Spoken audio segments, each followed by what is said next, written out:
मन की शांति, गौतम बुद्ध की प्रेरक कथा। अध्याय 1, अशांत मन की पीड़ा। राजगृह के पास एक छोटे से गांव में समीर नाम का एक युवक रहता था। उसका मन हमेशा बेचैन रहता, किसी भी काम में मन नहीं लगता।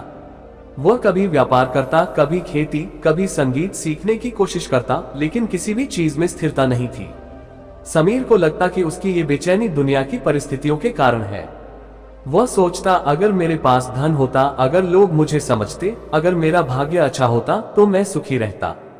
लेकिन असल में उसके भीतर ही एक गहरी अशांति थी जिससे वह अनजान था।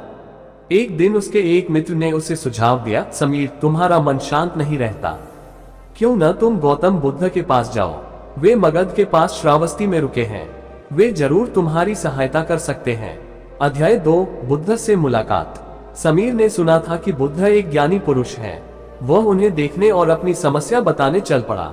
श्रावस्ती पहुंचकर वह जेतवन विहार पहुंचा, जहां बुद्ध अपने शिष्यों के साथ ध्यान कर रहे थे। वहां पहुंचकर उसने देखा कि बुद्ध का चेहरा पूर्ण शांति से भरा था। उनकी आंखों में करुणा थी और उनके शब्दों में एक अद्भुत मिठास। समीर ने झुककर प्रणाम किया और बोला, भगवान, मेरा मन हमेशा अशांत रहता है। मैं किसी भी चीज में स्थिर नहीं रह पाता, कृपया मुझे कोई उपाय बताइए। बुद्ध मुस्कुराए और बोले, समीर, पहले तुम मुझे ये बताओ कि क्या तुम्हारा मन बचपन से ही ऐसा था। समीर कुछ सोचकर बोला, नहीं भगवान, पहले तो मेरा मन शांत था, लेकिन अब बहुत व्याकुल रहता है। बुद्ध बोले, तो फिर इस अशांति का कारण कहीं बाहर नहीं, बल्कि तुम्हारे भीतर ही है।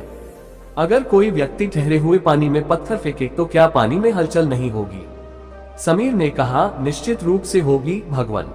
तो फिर अगर कोई उन पत्थरों को फेंकना बंद कर दे तो क्या जल फिर से शांत नहीं हो जाएगा? हाँ भगवान, ये तो स्वाभाविक है। तो यह समझो कि तुम्हारे मन का जल भी वैसे ही है। तुम्हारी अशांति का कारण तुम्हारी अपनी वासनाएं, इच्छाएं, मोह और भय है।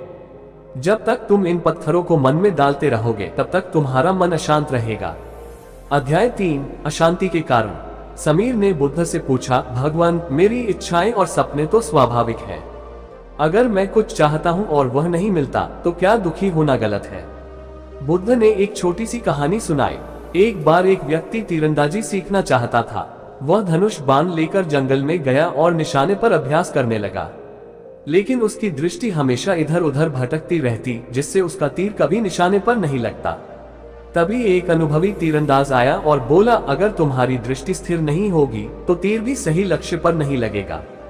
मन भी ऐसा ही है, जब तक वह इधर उधर भटकेगा तब तक सफलता और शांति दोनों दूर ही रहेंगी। बुद्ध ने समीर से पूछा, बताओ, अगर कोई तीरंदाज लक्ष्य को छोड़े बिना केवल तीर चलाता जाए तो क्या वह कभी सफल होगा? समीर बोला, नहीं भगवान, जब तक लक्ष्य तय नहीं होगा तब तक सफलता असंभव है। तो फिर तुम अपने जीवन में किस लक्ष्य की ओर बढ़ रहे हो? तुम हर चीज में मन लगाना चाहते हो, लेकिन तुम्हारी दिशा स्पष्ट नहीं है। यही कारण है कि तुम्हारा मन अस्थिर रहता है। अध्याय 4, समाधान, ध्यान और संतोष। समीर ने गंभीरता से सोचा और कहा, भगवान, क्या कोई ऐसा तरीका है जिससे मैं अपने मन को शांत कर सकूं? बुद्ध बोले, हाँ, उपाय है, ध्यान और संतोष। समीर ने पूछा, ध्यान से क्या लाभ होगा? बुद्ध बोले, ध्यान वह विधि है जिससे तुम अपने मन के भीतर की हलचल को देख सकते हो। जब तुम ध्यान करते हो तो धीरे धीरे तुम्हारे भीतर के विचार शांत होने लगते हैं, जैसे एक गहरी झील में हलचल शांत हो जाती है। जब तुम अपने विचारों को केवल देखने लगते हो तो वे तुम्हें विचलित करना बंद कर देते हैं। समीर ने फिर पूछा, और संतोष? बुद्ध बोले, संतोष का अर्थ यह नहीं कि तुम कुछ भी मत चाहो। इसका अर्थ यह है कि जो तुम्हारे पास है उसकी कद्र करो। जब तुम किसी चीज को छोड़ने का साहस रखते हो तभी तुम सच्चे आनंद को महसूस कर सकते हो। अध्याय 5, समीर का परिवर्तन। समीर ने बुद्ध की शिक्षाओं को अपनाने का निश्चय किया। उसने हर दिन ध्यान करना शुरू किया और अपनी इच्छाओं को नियंत्रित करने की कोशिश की। उसने अपने अंदर के अशांत विचारों को केवल देखना शुरू किया, उन्हें पकड़ने की कोशिश नहीं की। धीरे धीरे वह समझने लगा कि उसका मन ही उसकी समस्याओं की जड़ था। कुछ महीनों बाद वो फिर से बुद्ध के पास गया और बोला, भगवान, अब मुझे समझ में आ गया है कि अशांति बाहर से नहीं बल्कि भीतर से आती है। अब मेरा मन पहले से अधिक शांत है। बुद्ध मुस्कुराए और बोले, याद रखना समीर, शांति बाहर खोजने से नहीं मिलेगी। जब तुम स्वयं को समझोगे तभी सच्ची शांति मिलेगी।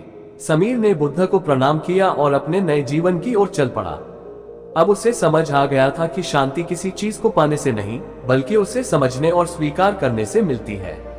सीख एक, अशांति बाहरी परिस्थितियों से नहीं, हमारे भीतर के विचारों से आती है। 2, इच्छाओं और मोह को नियंत्रित करना मन की स्थिरता के लिए आवश्यक है। 3, ध्यान और आत्मनिरीक्षण से मन को शांत किया जा सकता है। 4, संतोष का भाव अपनाने से जीवन सुखमय बनता है। 5, सच्ची शांति केवल भीतर से ही पाई जा सकती है। अध्याय 6, शांति की ओर बढ़ता मार्ग। समीर अब पहले से अधिक शांत था, लेकिन उसकी यात्रा अभी पूरी नहीं हुई थी।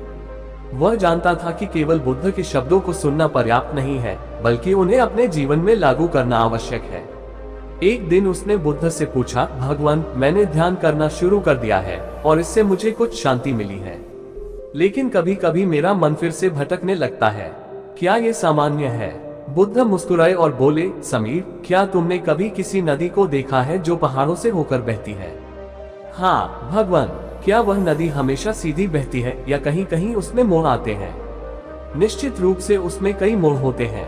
तो फिर क्या मोड़ों का अर्थ यह है कि वह नदी समुद्र तक नहीं पहुंचेगी? समीर ने सोचा और कहा, नहीं भगवान, नदी अंततः समुद्र तक पहुंच ही जाती है, चाहे कितने भी मोड़ आए। बस ऐसे ही जब तुम मन की शांति की यात्रा पर निकलते हो तो भटकाव आना स्वाभाविक है, लेकिन यदि तुम अभ्यास करते रहो और धैर्य बनाए रखो तो एक दिन अवश्य ही स्थायी शांति प्राप्त कर सकते हो। अध्याय 7, धैर्य और निरंतर अभ्यास। समीर अब नियमित रूप से ध्यान करने लगा था, लेकिन एक दिन उसने महसूस किया कि ध्यान करते समय उसके मन में कई अनावश्यक विचार आ रहे हैं। कभी अतीत की यादें, कभी भविष्य की चिंताएं, उसका मन स्थिर नहीं रह पा रहा था। वह फिर से बुद्ध के पास गया और बोला, भगवान, मैं पूरी कोशिश कर रहा हूँ, लेकिन ध्यान करते समय मेरा मन विचलित हो जाता है। इसका क्या समाधान है? बुद्ध मुस्कुराए और बोले, समीर, अगर कोई जंगल में जाए और पेड़ों को देखकर कहे कि वे रास्ते में बाधा हैं, तो क्या वह सही होगा? नहीं भगवान, पेड़ तो जंगल का ही हिस्सा है। ठीक वैसे ही जब तुम ध्यान करते हो तो विचार आना स्वाभाविक है। उन्हें बाधा मत समझो, बल्कि उन्हें स्वीकार करो। जब तुम किसी विचार को रोकने की कोशिश करते हो तो वह और मजबूत हो जाता है, लेकिन जब तुम केवल उसे देखते हो तो वह धीरे धीरे स्वयं ही चला जाता है। बुद्ध ने एक और उदाहरण दिया, अगर तुम एक शांत तालाब में कंकड़ फेंको तो उसमें तरंगे उठेगी, लेकिन यदि तुम कुछ देर प्रतीक्षा करो और तालाब को छेड़ो नहीं, तो वह फिर से शांत हो जाएगा। तुम्हारा मन भी ऐसा ही है। ध्यान करते समय यदि विचार आए तो बस उन्हें बहने दो, उन्हें पकड़ो मत। धीरे धीरे तुम्हारा मन स्थिर हो जाएगा। अध्याय 8, सच्ची शांति का अनुभव। समीर ने बुद्ध की यह शिक्षा भी अपनाए और ध्यान को बाध्यकारी प्रक्रिया की तरह करने के बजाय उसे सहज अभ्यास बना लिया। धीरे धीरे उसने पाया कि उसका मन पहले की तुलना में अधिक शांत रहने लगा है। एक दिन ध्यान के दौरान उसे एक अनोखा अनुभव हुआ। उसके भीतर एक गहरी शांति उत्पन्न हुई, जैसे कोई भारी बोझ उतर गया हो। उसे एहसास हुआ कि उसने हमेशा अपनी अशांति के लिए बाहरी कारणों को दोष दिया था, लेकिन वास्तव में ये सब उसके ही विचारों का खेल था। जब उसने आंखें खोली तो उसे चारों ओर सब कुछ वैसा ही दिखा, पेड़, पक्षी, आकाश, लेकिन उसे ऐसा लगा कि वह सब कुछ पहली बार देख रहा है। सब कुछ पहले से अधिक सुंदर, शांत और स्पष्ट लग रहा था। वह बुद्ध के पास गया और बोला, भगवान, आज मैंने सच्ची शांति का अनुभव किया। मैं समझ गया कि मन की शांति पाने के लिए कहीं जाने की आवश्यकता नहीं, वह हमारे भीतर ही है। बुद्ध मुस्कुराए और बोले, समीर, ये तो बस शुरुआत है। सच्ची शांति स्थायी तभी बनेगी जब तुम इसे हर क्षण अनुभव करने लगोगे। ध्यान केवल बैठकर करने की चीज नहीं है, बल्कि इसे जीवन के हर पल में उतारना चाहिए। अध्याय 9, जागरूकता और वर्तमान में जीना। समीर ने पूछा, भगवान, जीवन में ध्यान को कैसे उतार सकते हैं? बुद्ध बोले, इसके लिए तुम्हें हर कार्य को पूर्ण जागरूकता के साथ करना होगा। क्या इसका अर्थ यह है कि हमें कुछ विशेष करना होगा? नहीं, जागरूकता का अर्थ है जो कुछ भी करो उसे पूरी तरह से करो। यदि तुम चल रहे हो तो केवल चलने में ध्यान दो। यदि तुम खा रहे हो तो केवल खाने में ध्यान दो। जब तुम वर्तमान में पूरी तरह से जीने लगते हो तो मन की अशांति समाप्त हो जाती है। बुद्ध ने आगे कहा, लोग अक्सर अतीत की यादों और भविष्य की चिंताओं में खोए रहते हैं, लेकिन सच्चा जीवन केवल वर्तमान क्षण में ही होता है। जब तुम पूरी तरह से वर्तमान में रहना सीख लोगे तो तुम्हारा मन स्वतः ही शांत हो जाएगा। अध्याय 10, समीर का पूर्ण रूपांतरण। समीर अब पूरी तरह से बदल चुका था। उसने अपने भीतर की शांति को पहचाना और उसे बनाए रखना सीख लिया था। अब वह हर कार्य को ध्यानपूर्वक करता, हर परिस्थिति को स्वीकार करता और वर्तमान में जीने लगा था। कुछ समय बाद वह अपने गांव वापस लौटा। पहले जो व्यक्ति हर समय बेचैन रहता था, अब वह एक शांत, स्थिर और प्रसन्नचित्त व्यक्ति बन चुका था। गांव के लोग उसके इस बदलाव को देखकर चकित रह गए। जब किसी ने उससे पूछा, तुम इतना शांत कैसे हो गए, तो वह मुस्कुराकर बोला, मैंने जाना कि शांति बाहर नहीं, भीतर ही है। जब हम स्वयं को समझ लेते हैं और वर्तमान में जीना सीख जाते हैं, तब हमें सच्चा सुख और शांति मिलती है। कहानी से मिलने वाली सीख: 1. मन की अशांति का कारण बाहरी दुनिया नहीं, बल्कि हमारे अपने विचार होते हैं। 2. ध्यान के माध्यम से हम अपने विचारों को देख सकते हैं और उनसे अलग हो सकते हैं। 3. संतोष और वर्तमान में जीने की कला सीखने से मन स्वतः शांत हो जाता है। 4. मन की शांति पाने के लिए हमें हर चीज को जागरूकता से करना चाहिए। 5. शांति बाहरी चीजों से नहीं, बल्कि भीतर से आती है। समीर की यह यात्रा हमें ये सिखाती है कि मन की शांति कोई रहस्यमय चीज नहीं है, बल्कि यह एक अभ्यास है। जब हम अपने भीतर झांकते हैं, जब हम ध्यान के माध्यम से अपने विचारों को केवल देखने लगते हैं, तब हमें समझ में आता है कि हमारी सारी समस्याएं केवल हमारे मन के खेल हैं। अगर तुम भी अपने मन को शांत करना चाहते हो, तो ध्यान करो, वर्तमान में जियो और अपने विचारों को केवल देखना सीखो। धीरे धीरे तुम भी उसी शांति का अनुभव करोगे जो बुद्ध और समीर ने किया। अध्याय 11, समीर का गांव में प्रभाव। जब समीर अपने गांव लौटा, तो वहां के लोग ये देखकर हैरान थे कि अब वह पहले जैसा नहीं रहा। पहले वह बेचैन, चिड़चिड़ा और अस्थिर था, लेकिन अब वह शांति और आनंद से भरपूर था।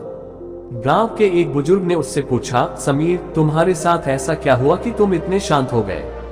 समीर मुस्कुराया और बोला, मैंने गौतम बुद्ध से सीखा कि अशांति बाहर से नहीं, बल्कि हमारे भीतर से आती है। जब हम अपने मन को समझ लेते हैं, तो शांति अपने आप आ जाती है। गांव के कुछ युवा जो हमेशा चिंता और क्रोध में डूबे रहते थे, वे समीर के पास आए और बोले, हम भी तुम्हारी तरह शांत और खुश रहना चाहते हैं, हमें भी यह रहस्य बताओ। समीर ने उन्हें अपने घर बुलाया और कहा, आओ, मैं तुम्हें एक साधारण विधि सिखाता हूँ जिससे मन शांत हो सकता है। इसे मैंने बुद्ध से सीखा है।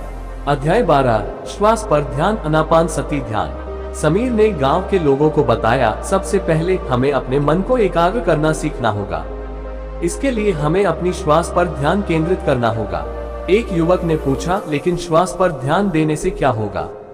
समीर ने समझाया, जैसे किसी झील में तूफान आने पर पानी में लहरें उठती हैं, वैसे ही हमारे मन में भी विचारों का तूफान उठता है।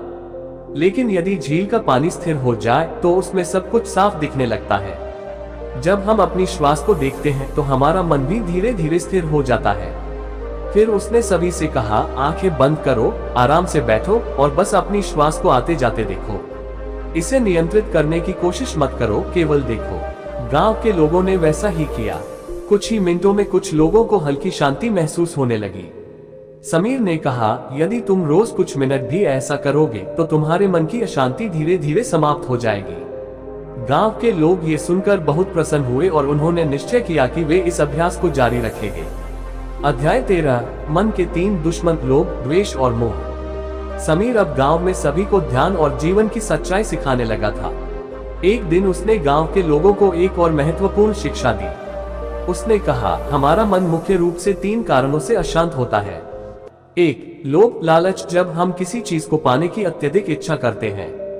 2. द्वेष, क्रोध, जब हमें कोई चीज पसंद नहीं आती और हम उससे नफरत करने लगते हैं। 3. मोह, अज्ञानता, जब हम अज्ञान में जीते हैं और सच को देखने से इनकार करते हैं। गांव के लोगों ने पूछा, तो इनसे बचने का क्या उपाय है?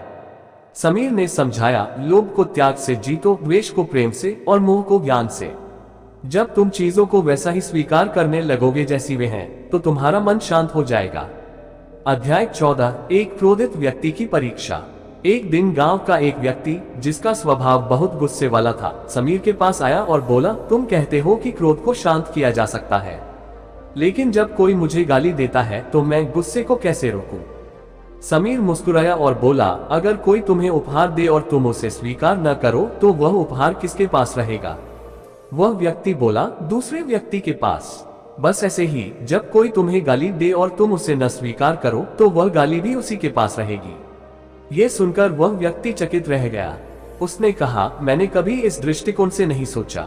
मैं अगली बार क्रोध आने पर इसे आजमाऊंगा। अध्याय 15, अंत में शांति की स्थापना। समय बीतता गया और समीर के प्रयासों से गांव में बहुत बदलाव आया। जो लोग पहले हर समय अशांत रहते थे, वे अब अधिक धैर्यवान और शांत हो गए थे। गांव के लोगों ने मिलकर बुद्ध की शिक्षाओं के अनुसार एक ध्यान केंद्र भी बना लिया, जहां लोग रोज ध्यान करने और अपने मन को शांत करने के लिए आते थे। एक दिन समीर ने अपने गुरु बुद्ध को एक पत्र भेजा। भगवान, आपने जो ज्ञान मुझे दिया उससे न केवल मैं शांत हुआ, बल्कि मैंने अपने गांव को भी शांत कर दिया। मैं आपके प्रति कृतज्ञ हूँ। बुद्ध ने उत्तर दिया, प्रिय समीर, ये केवल मेरी शिक्षा नहीं थी, बल्कि तुम्हारी साधना थी। जब तक कोई स्वयं अभ्यास नहीं करता, तब तक ज्ञान केवल शब्दों तक सीमित रहता है।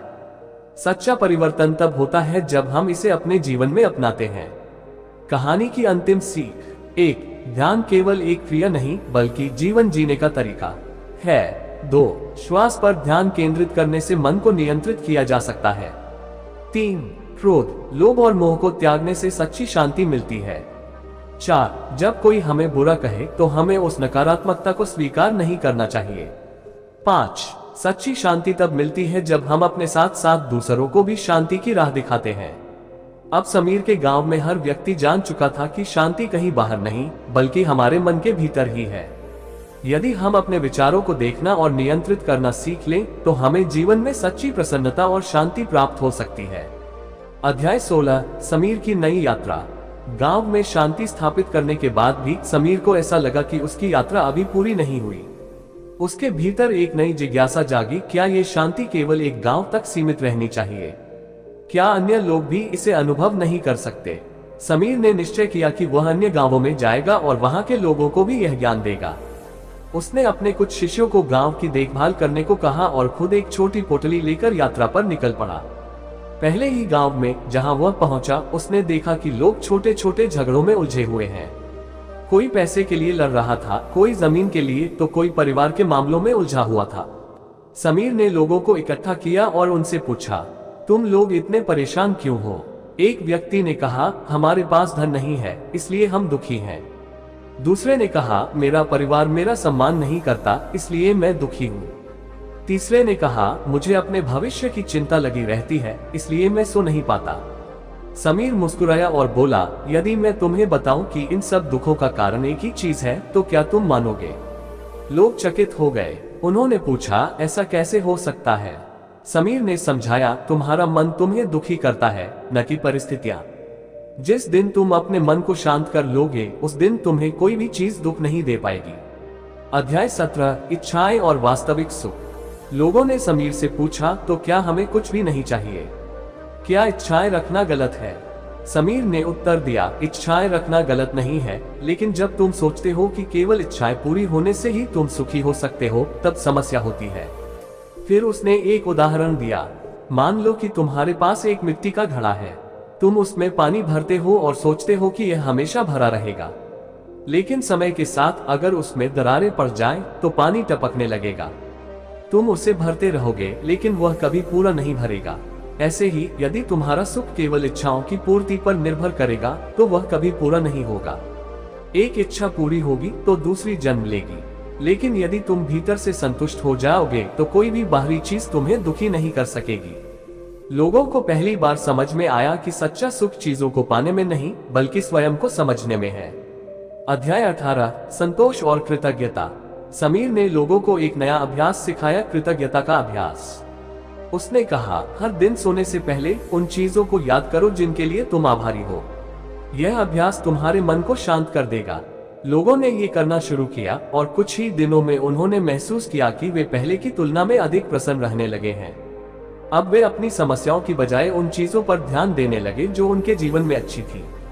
अध्याय 19, मृत्यु का भय और जीवन का अर्थ। एक दिन गांव के एक वृद्ध व्यक्ति ने समीर से पूछा, मुझे मृत्यु का भय लगता है।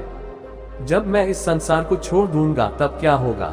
समीर ने मुस्कुराकर कहा, क्या तुमने कभी नदी को देखा है? हाँ, जब वह समुद्र में मिल जाती है तो क्या वह समाप्त हो जाती है? नहीं, वह समुद्र का हिस्सा बन जाती है। बस वैसे ही जब हमारा शरीर नष्ट होता है तो हमारी चेतना भी अनंत ब्रह्मांड में विलीन हो जाती है। हमें मृत्यु का भय तभी लगता है जब हम सोचते हैं कि हम केवल ये शरीर हैं। लेकिन जब हम समझ जाते हैं कि हम इससे भी परे हैं, तो मृत्यु का भय समाप्त हो जाता है। ये सुनकर वृद्ध व्यक्ति की आंखों में शांति झलकने लगी। उसने कहा, अब मैं निश्चिंत हूँ, मुझे अब मृत्यु से डर नहीं लगता।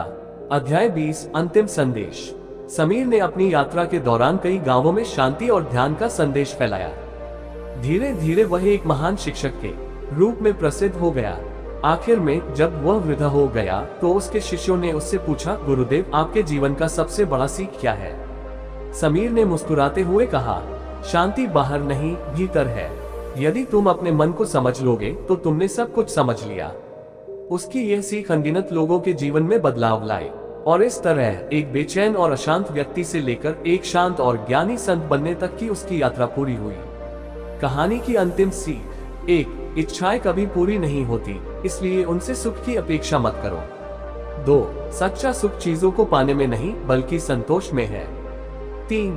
कृतज्ञता का अभ्यास मन को शांत करता है। 4. मृत्यु का भय केवल अज्ञान के कारण होता है।